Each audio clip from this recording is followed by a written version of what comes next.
Hello everyone, I'm happy to see you at our first lesson of the Russian language that I would like to start with the words of a famous British philosopher Alan Watts.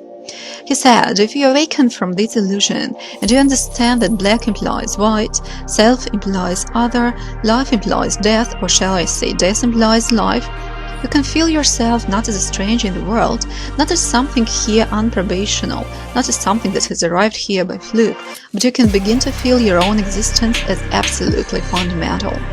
I'm not trying to sell you on this idea in the sense of converting you to it. I want you to play with it. I want you to think of its possibilities. I'm not trying to prove it. I'm just putting it forward as a possibility of life to think about.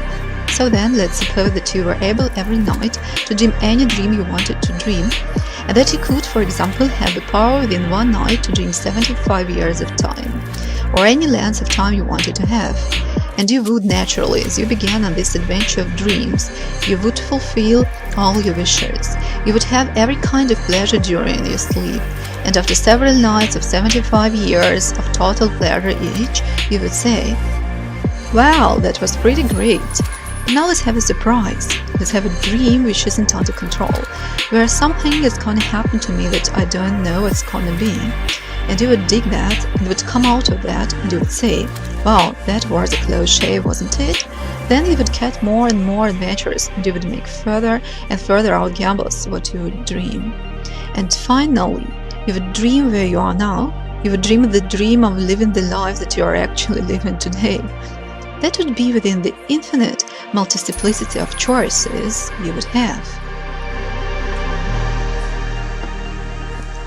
Our first lesson will be devoted to greetings, both formal and informal, so if you want to say hi or hey there or hiya, in Russian you may use the word привет. Привет. Привет, привет. Привет. Привет. You can use it with your friends, close acquaintances, or some family members, parents, but don't say it to your teacher, for example, or someone who is elder than you.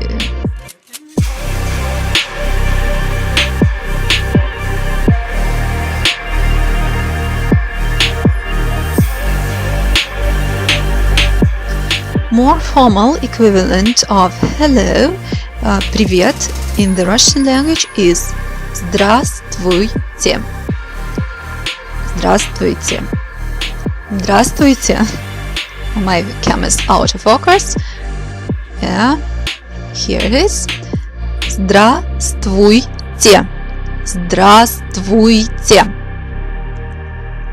You can say it to somebody you don't know well or to somebody who is elder than you. And remember that both привет and здравствуйте you can use at any period of a day, any period.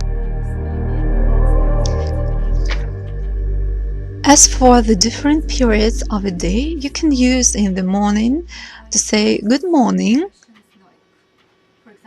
доброе утро. Доброе утро.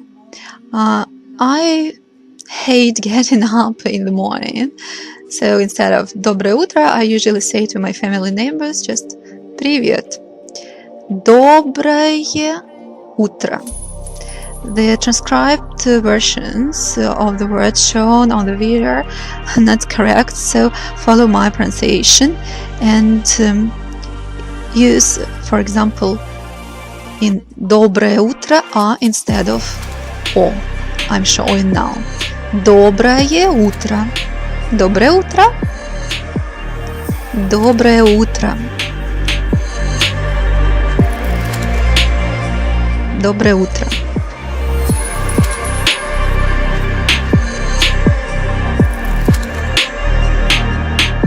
And this is me talking to my cam. There is a life.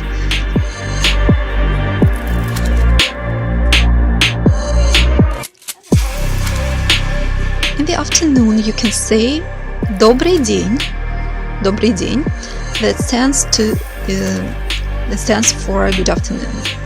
In the Russian language, some consonants are pronounced softly, and sometimes a letter that is called мягкий знак is used for that. I use comma to show that a consonant is soft. Добрый день. Добрый день. So this is the comma. I'm showing it to you now. So instead of добрый день, we say добрый день. Добрый день. Добрый день. Again, please mind the soft consonant. Добрый день. For good evening, we use добрый вечер. Добрый вечер. Добрый вечер.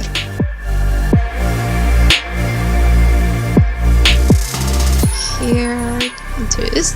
Добрый вечер. Добрый вечер. Добрый вечер. Добрый вечер. But it was late at night. I was recording my video, so instead of добрый вечер, I would rather use another expression that is спокойной ночи, that I will introduce to you in my next video. Yes, and I'm yawning and doing something else.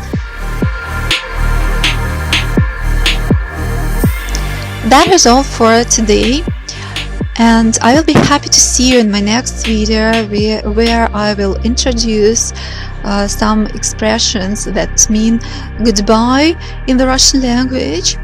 But before learning the Russian language, I strongly recommend to you to learn Cyrillic alphabet, because everywhere, everything in the streets, all the notes in the streets are in Cyrillic alphabet. So when a foreigner comes to Russia, he may feel like on another planet. Thank you. Goodbye. See you soon.